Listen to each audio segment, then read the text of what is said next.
திருவாரூர் மாவட்டம் நீடாமங்கலம் அருகே கொலை வழக்கில் தேடப்பட்டு வந்த ரவுடியை துப்பாக்கியால் போலீசார் சுட்டுப்பிடித்துள்ளனர். இதுகுறித்தான முழு விவரங்களுடன் இணைகிறார் செய்தியாளர் ரவி. ரவி, வணக்கம். விவரங்கள் என்ன ரவி? வணக்கம். கடந்த ஒரு வாரத்துக்கு முன்னாடி பார்த்தீங்கன்னா திருவாரூர் மாவட்டம் திருத்துறைப்பூண்டி அருகே உள்ள இந்த களப்பாலுங்கிற பகுதியில இருந்து மாரிமுத்து என்பவர் கடந்த 2003 திமுக பிரமுகர் கொலை செய்யப்பட்ட வழக்கில் கைதாகி வெளிவந்தவர். அந்த மாரிமுத்தை 3 பேர் கொண்ட கும்பல் சராமரியாக வெட்டி கொலை செய்தனர்.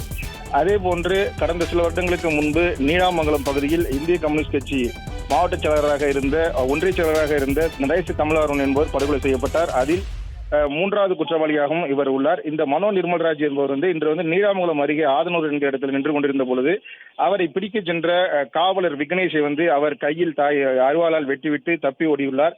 இதனையடுத்து மனோ நிர்மல்ராஜை அங்கிருந்த உதவி காவல் ஆய்வாளர் சந்தோஷ்குமார் காலில் துப்பாக்கியால் சுட்டு பிடித்துள்ளார். மேலும் காயமடைந்த ரவுடியை உடனடியாக காவல்துறையினர் 108 ஆம்புலன்ஸ் மூலம் திருவாரூர் அரசு மருத்துவக் கல்லூரி மருத்துவமனையில் அனுமதித்துள்ளனர். தற்போது அவருக்கு சிகிச்சை என்பது நடைபெற்று வருகிறது. அதே போன்று கையில் வெட்டுப்பட்ட காவலர் விக்னேஷுக்கும் தற்போது மருத்துவக் கல்லூரியில் சிகிச்சை நடைபெற்று வருகிறது.